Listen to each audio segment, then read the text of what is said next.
Bonjour et bienvenue dans ce deuxième tutoriel Mahara. Lors du tutoriel précédent, nous avons appris à nous identifier sur la plateforme. Nous avons pour cela utilisé la fonction qui passe.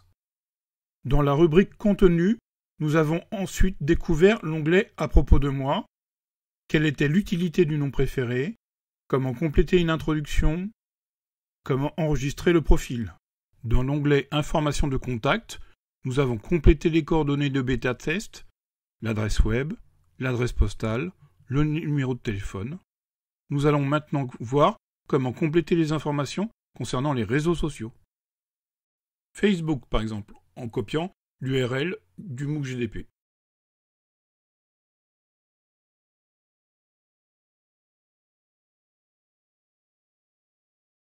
J'aurais pu choisir Twitter, Yahoo et bien d'autres, mais je vais compléter le lien vers LinkedIn. Il faudra ici le nommer. Vous mettrez ici l'URL correspondant à votre profil.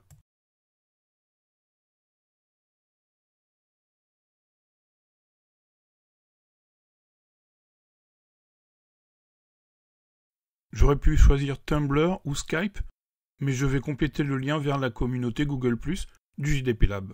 Vous pourrez personnaliser cette page selon vos besoins.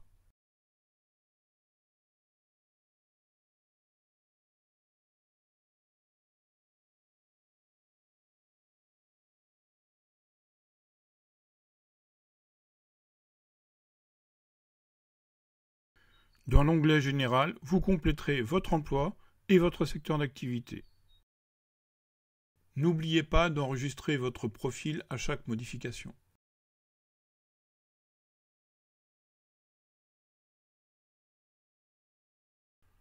Dans le tutoriel précédent, nous avons vu comment insérer une image et la nommer. Nous n'oublions pas de sauvegarder. Nous pouvons aussi déposer des documents grâce à l'onglet Fichier en glissant en déposant des documents de tous ordres, PDF, documents Word, documents Excel. Chaque téléchargement est limité à 2 mégaoctets. Nous allons maintenant compléter le journal de bêta-test en rédigeant un article et en étudiant chaque fonction du clavier WYSIWYG. Pour cela, je vais créer un article. Je copie un texte classique dans le corps de l'article.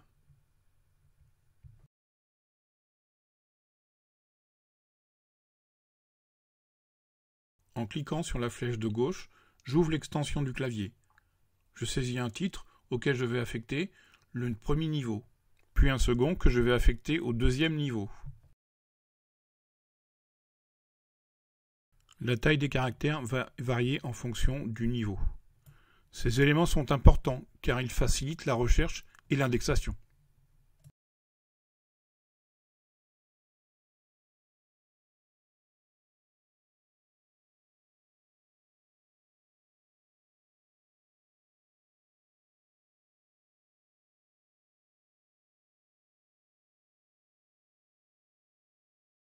Je mets quelques caractères en gras et en italique.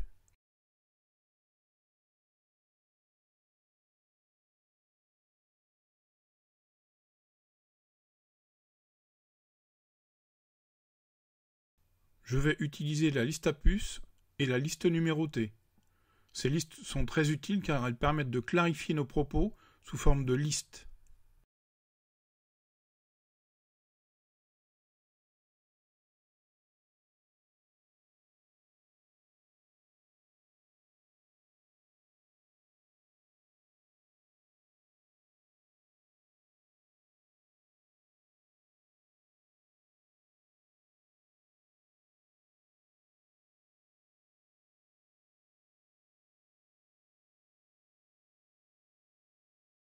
Je crée ensuite un lien hypertexte et lui affecte un titre.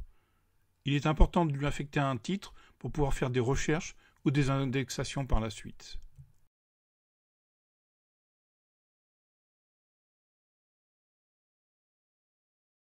Je vais sauvegarder cet article et évaluer l'aperçu de ce lien hypertexte.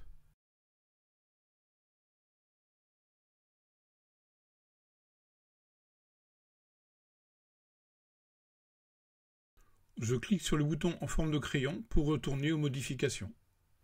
Je vais créer un deuxième lien pour le défaire avec la fonction suivante.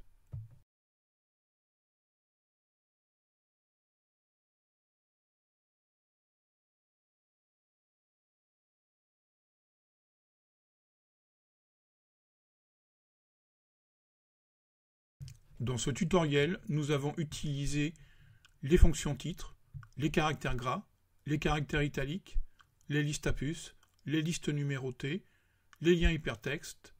Nous verrons par la suite les autres fonctions du clavier WYSIWYG.